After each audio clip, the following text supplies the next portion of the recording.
ကျွန်တော်မိတ်ဆွေများမင်္ဂလာညချမ်းပါဖုန်းပြရှန်ဖျားရီတော်နေမြန်မာမှုစတီးစီလုပ်ငန်းမှာကျူဆိုပါတယ်ကျွန်တော်ဒီနေ့ကျွန်တော်မိတ်ဆွေတွေကိုကျွန်တော်ရဲ့ညဘက်ကျွန်တော်ဒီဇိုင်းဆွဲတဲ့ပုံစံလေးကိုပြပေးပါမယ်ခင်ဗျာ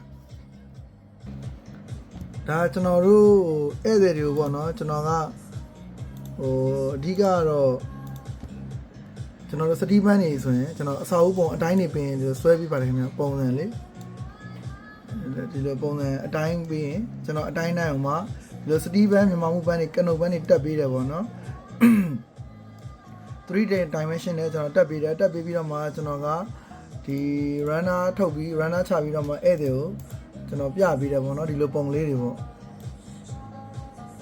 ဒီလိုပုံလေးတွေကျွန်တော်ဧည့်သည်ကိုပြပေးတယ်ပြပေးတော့မှဧည့်သည်ကသဘောကျပြီဆိုမှကျွန်တော်ပေဘယ်လောက်ကြမလဲတွက်ပေးတယ်ပေါ့နော်ကုန်ကြစိတ်ကိုတွက်ပေးတယ်ခက်မှန်းပေးတယ်ပေါ့နော်ဒီဟာမှဧည့်သည်ကမကြိုက်ဘူးဆိုမှကျွန်တော်ဒီဇိုင်းတွေပြောင်းနေတယ်ဆိုရင်ကျွန်တော်ဒီဇိုင်းထက်ပြောင်းပေးတယ်ပေါ့နော်အဓိကတော့ကျွန်တော်ကသူတို့ဧည့်သည်ကမလုပ်ခင်ကိုကြိုတင်ပြီးတော့အစာအုပ်ပုံလေးမြင်သွားအောင်လို့ပေါ့နော်ကျွန်တော်အဓိကကတော့အဲ့လိုပြပေးချင်တယ်ပါခင်ဗျကျွန်တော်စီကို 3D ပုံလေးအပ်ချင်တယ်ဆိုလဲကျွန်တော် Viber ဖုန်းနံပါတ်095186ကိုဆက်သွယ်ပြီးတော့လည်းအဲ့လိုရပါတယ်ခင်ဗျဒါကကျွန်တော် 3D ဆွဲတဲ့လုပ်ငန်းတစ်စိတ်တစ်ပိုင်းပေါ့နော် 3D ဆွဲတဲ့ဒီမြင့် software တွေလည်းရှိသေးတယ်ဗျဒါတစ်စိတ်မှာကျွန်တော် 2D ကြတော့ကျွန်တော်ပြပြမယ်ကျွန်တော်တို့ 2D ဆိုလဲကျွန်တော်အဓိကတော့ဒီလိုပေါ့နော်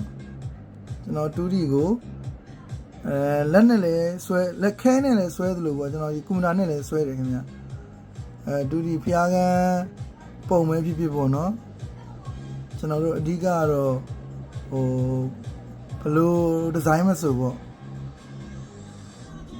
ကျွန်တော်ဧည့်သည်တွေစိတ်တိုင်းကြဖြစ်အောင်ဆွဲပေးတယ်ပေါ့နော်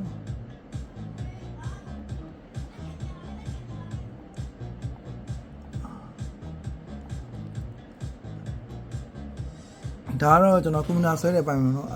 ကျွန်တော်တို့ကကွန်ပျူတာနဲ့လည်းဆွဲဆိုကျွန်တော်လက်နဲ့လည်းခဲနဲ့လည်းလက်တန်းဆွဲရတယ်ပေါ့နော်အဓိကကတော့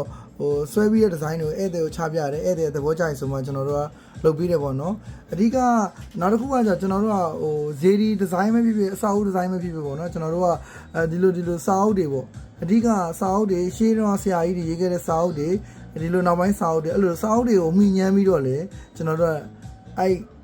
အဲ့ဒီဘောင်တွေကပဲကျွန်တော်တို့ထုံထုတ်ပြရတယ်ဒီ scale တွေကပဲကျွန်တော်တို့ကရေးပြတယ်ပေါ့နော်အဲ့ဒီအောင်မှထွင်ပြီးတော့အရင်မရေးဘူးပေါ့နော်အများလက်ခံတဲ့ဒီဇိုင်းလေးလည်းဖြစ်ရမယ်ပေါ့ကျွန်တော်မိတ်ဆွေများကျေးဇူးတင်ပါတယ်ခင်ဗျနောက်လည်းအားပေးကြပါဦး